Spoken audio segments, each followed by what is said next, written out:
Assalamualaikum warahmatullahi wabarakatuh.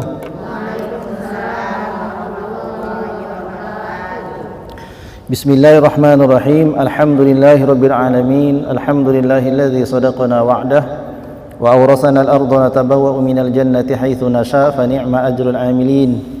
Asyhadu an la ilaha illallah wahdahu la syarika lah wa asyhadu anna sayyidana wa maulana Muhammadan abduhu wa rasuluh la nabiyya wa la rasula ba'dah amma ba'd. Qala Allah Ta'ala fi kitabihil karim wa huwa asdaqul qailin. A'udzu billahi minasyaitonir rajim. Bismillahirrahmanirrahim. Ya ayyuhallazina amanu taqullaha haqqa tuqatih wa la tamutunna illa wa antum muslimun. Wa qala Rasulullah sallallahu alaihi wasallam man kharaja min baitihi fi talabil ilmi fa huwa fi sabilillahi hatta yarji'. Shadaqallahul azim wa sadaqa rasuluhun nabiyul karim wa nahnu ala zalika minasyahidin wasyakirin. Walhamdulillahi rabbil alamin.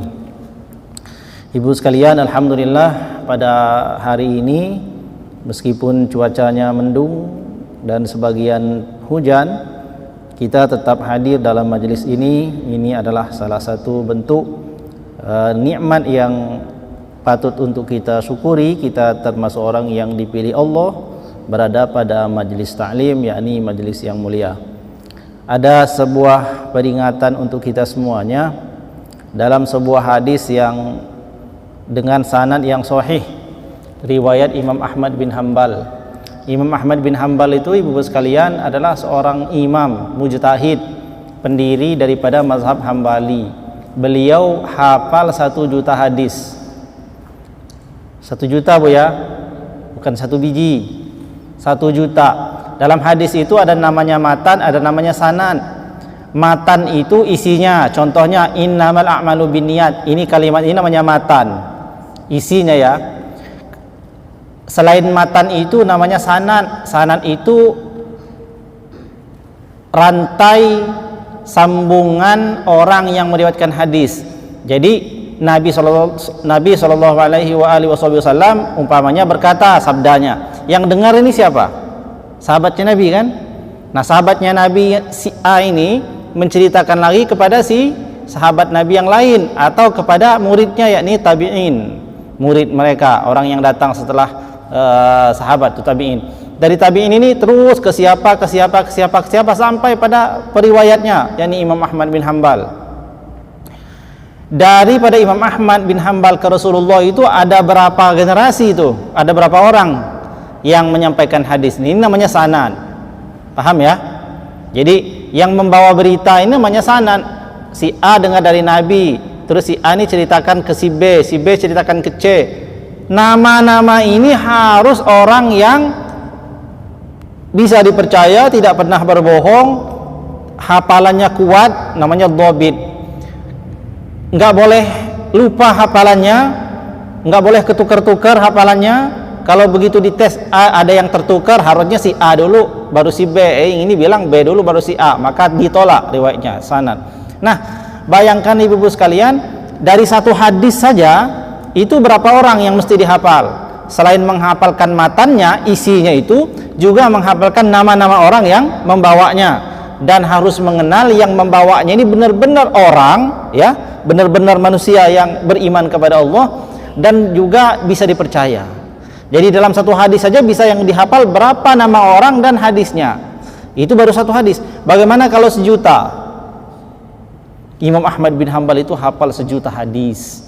Makanya beliau ini adalah seorang mujtahid selain daripada imam-imam yang lain. Begitulah orang itu kalau mau menjadi mujtahid yang diikuti sebagai imam.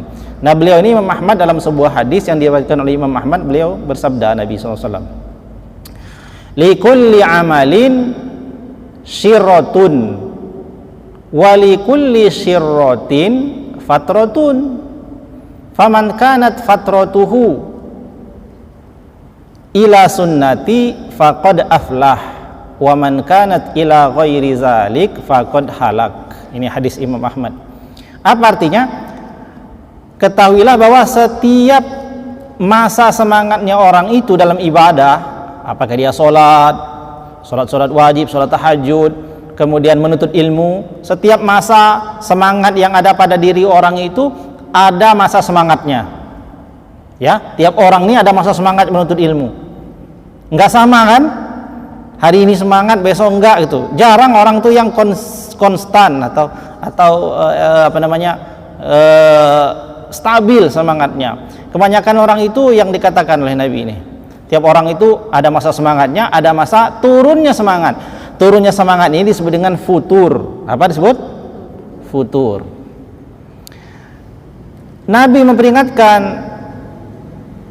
siapa yang di dalam masa futurnya, siapa orang yang di dalam masa dia sedang gak semangat nih, udahlah malas ngaji, hujan, malas lah, mending di rumah aja, filmnya hari ini episode terakhir umpamanya, hari ini udahlah banyak setrikaan, kalah nih semangat ngajinya, itu namanya sedang futur dia.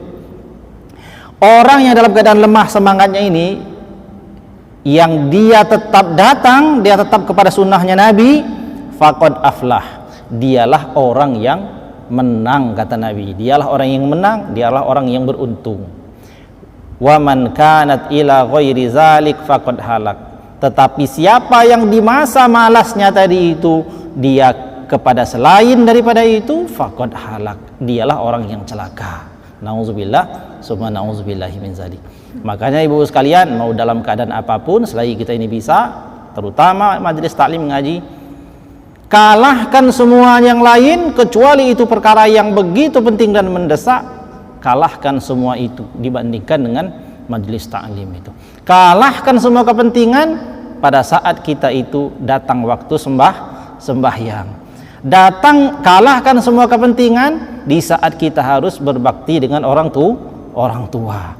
Jadi semua kebaikan-kebaikan yang dilakukan itu semuanya harus kita menangkan ketimbang rasa malas yang ada di dalam hati kita. Nah, jangan sampai kita ini sampai meninggalkan perkara-perkara yang wajib. Sholat wajib, puasa wajib, menuntut ilmu. Nah, di antara yang wajib-wajib itu mana yang paling wajib? Menuntut ilmu. Jadi sholat wajib nggak? Tapi kalau nggak bisa, gimana caranya? Nggak bisa kan? Makanya mengambil waktu untuk bisa sholat itu adalah perkara yang paling wajib gitu. Sholat wajib, menuntut ilmu adalah perkara yang wajib. Nah, alhamdulillah yang 1, 2, 3, 4, 5, 6, 7, 800 ini termasuk orang yang beruntung. Kita doakan semoga yang lain karena berhalangan yang syar'i dan bisa hadir pada pertemuan selanjutnya. Amin ya rabbal alamin. Itu pendahuluan.